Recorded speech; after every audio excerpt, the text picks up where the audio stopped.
We're very fortunate tonight to have Dr. John Bingham here, and he's going to talk about the benefits of journaling, how that can help us in our grief journey. Very dedicated volunteer of ours who I can always call on because it's always been really helpful to people. So even if you've never journaled, he's going to help you to feel comfortable doing that, or maybe not doing it, just to learn something that you might want to kind of put in the back of your head and think, okay, someday I might want to try this. So with that, Dr. Bingham.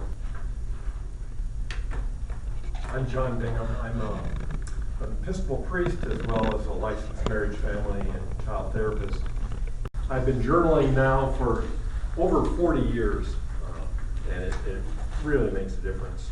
I hope I can inspire you to at least give it a try. The difference it's made in my life has been tremendous, and so I'm eager to share this precious resource with you. I want to spend a few minutes talking with you about why it's important to journal, especially when we've lost a dear loved one. There are at least 6 really good reasons to journal at a moment like this in your life. First is to give expression to the deeply held feelings that you have. Feelings are like values. They inform you about the quality of your experience in that moment, and it's really vital that you get in touch with your feelings because they're informing you about what the quality of your experience is. And to make really good, prudent decisions about what you need to be doing, you need that input. Gee, I like this, therefore I want more. Gee, I don't like this, therefore I want less. You need to pay attention to your feelings. And journaling is a way to get in touch with ones that aren't right on the surface. Journaling's second reason is to acknowledge your own experience, to tell your own story, to be aware of the mix of your thoughts and feelings, reactions. Over 40 years of journaling, what you will find is several things. First, there's the surface level of what you wrote today or what you wrote yesterday. I recommend to people that once a week they read what they wrote that week. Once a month they read what they wrote that month. And once a year you go off to some special lovely place like a retreat center or a monastery or some place that's appealing to you and read over what you wrote that year, because while you're writing today and you're writing about what's stirring you at that moment, what you'll find is when you begin to read what you've written is that there are patterns at work that are below the surface that jump out when you've got a month or certainly a year's worth of material to go back over. And getting in touch with those deeper patterns that are stirring within you connects you to the depths of your being. It gives you a sense of what is stirring within you and the direction that you're headed.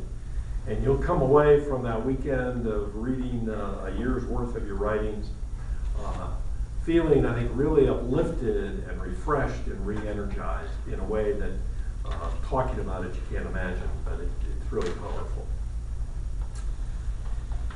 Third reason to do some journaling at a moment like this is to work through all the unfinished feelings and attitudes that you have around the one that you've lost. I just had a person, a psychotherapist, had a person in my office today talking about suicide, and he was saying, you know, the survivors of the suicide always are ready to blame themselves for the action that the other person took. That is so common, that is so normal, and it isn't a burden you need to carry. So if you can accept that it's not your fault, that your loved one made the decision they made, that will help in the healing process. Journaling can help work through this unfinished business. A fourth reason to journal is that it can bring an end to the ruminations. If you find yourself awake at 2 in the morning with the camera running and the same thoughts stirring within you, if you'll have the courage to get up and start writing down exactly what it is that's going through your head. It doesn't have to be anything profound or deep insights, just merely write what you're thinking about. What you'll find is you'll get back to sleep a whole lot faster than if you don't. It's as if our psyche says, gee, it's written there right on the paper. If I want to remember this, all I have to do is look at the paper and let go of rehashing it over and over. So that's a good reason to journal all by itself. Journaling helps us say goodbye, which obviously is something that can be very hard to do. But through writing a letter, closure notes, just entries in your journal, you can bring together what you need to say. When I'm working with someone that's lost a loved one, I encourage them to write such a letter, and in it talk about all the wonderful things that that person meant to you, how they touched your life, how they influenced you, how they changed you, as well as all the disturbing things, the disagreements, the fights, how they drove you crazy. All that stuff needs to go into such a letter. Obviously, you don't sit down and do that in one sitting. This is a process that takes time, that you add to, that you revise. But journaling is a tool that allows all of that to come to the surface and to be worked through. And finally, journaling helps us to express our gratitude for the person's influence in our life. At first I was angry and bitter that my 22-year-old daughter had to die. She had a brain aneurysm. But gradually I came to realize I was blessed for 22 years of having her and her spirit and what she gave to me in my life. And so journaling helped me find an attitude of gratitude, moving from anger and why did this have to happen to acceptance and gratitude. I want to say a little bit about the pain that you're all experiencing that comes with the loss of a loved one. The psychological pain, it needs to be expressed. In this regard, men are the weaker sex. Men just like to stuff things, ignore them, run away, go into their heads, and not deal with their feelings, get distracted, keep busy. That's probably the worst thing you can be doing in general. If you want to heal, on occasion it's all right. But in general, you need to give expression to this pain again and again to work it through in order to be healed. When a person has had a traumatic experience, a terrible auto accident, God forbid a rape or something awful like that, what the psyche does to heal is that it replays this awful experience that you've been through.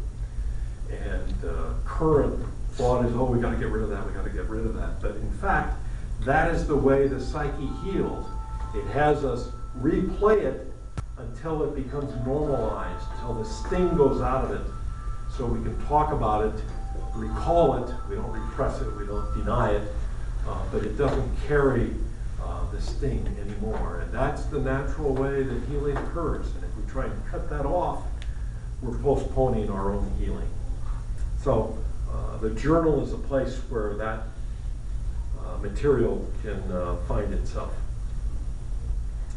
The pain associated with loss comes to us like intermittent waves of labor. I'm a man, I haven't been through it. I'm 10, but my wife had 3 children, which I was there for. And so I watched her go through it, and she'll tell you I did a terrible job. But, so I have a sense of the waves of labor. Well, that's the way that the pain can come upon us. Repetition of the same thoughts, of the same anger, of the same sorrow, indicates to us just how great our pain is. And this pain has to be expressed because that's how we heal. And journaling can help us do that.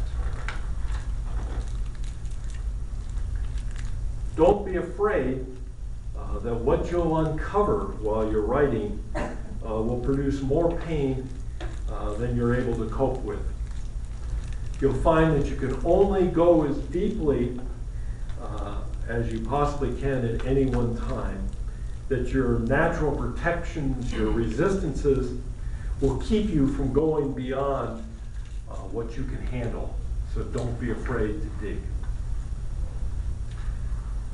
Because when you do, what you'll discover is that there lies within each of us natural resources for healing. Whenever we suffer a loss, whether it's our favorite pen or our favorite loved one, the natural response is to grieve. Grief is the response that we have to heal when we've suffered a loss. If it's our favorite pen, we might grieve for a few hours or maybe a day. Obviously, if it's our loved one, it's going to go on for years. But we need to allow ourselves to do that in order to get well. That there is a natural resource for healing inside of each of us is a basic truth of human existence. And it's vital that each of us experience it for ourselves. The existence of our inner resources, that we learn how to both access these resources and to utilize them. And journaling is a way of doing that. Remember that the only suffering that does not move from pain to relief is suffering that is blocked in some way. Putting words to your grief makes sure that your pain is recognized and acknowledged, and it helps to unblock it. Think of journaling as a tool that creates a mine shaft into your inner core of being. One that enables you to dig down deep inside to where these natural resources for healing are going to be found. Each of us digs down into ourselves in our own way.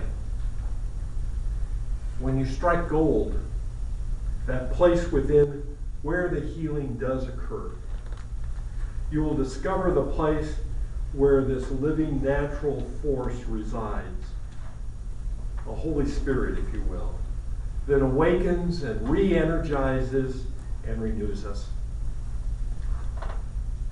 While death ends a life, it does not end a relationship.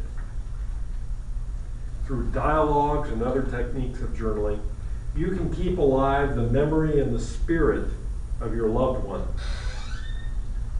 that now dwells within you as a result of your love for that person. So rather than standing outside of your loss and pain and cursing them as enemies, the journal allows you to enter and to explore them until you find the inner gold that will sustain you, that will help you get through that cycle of tears.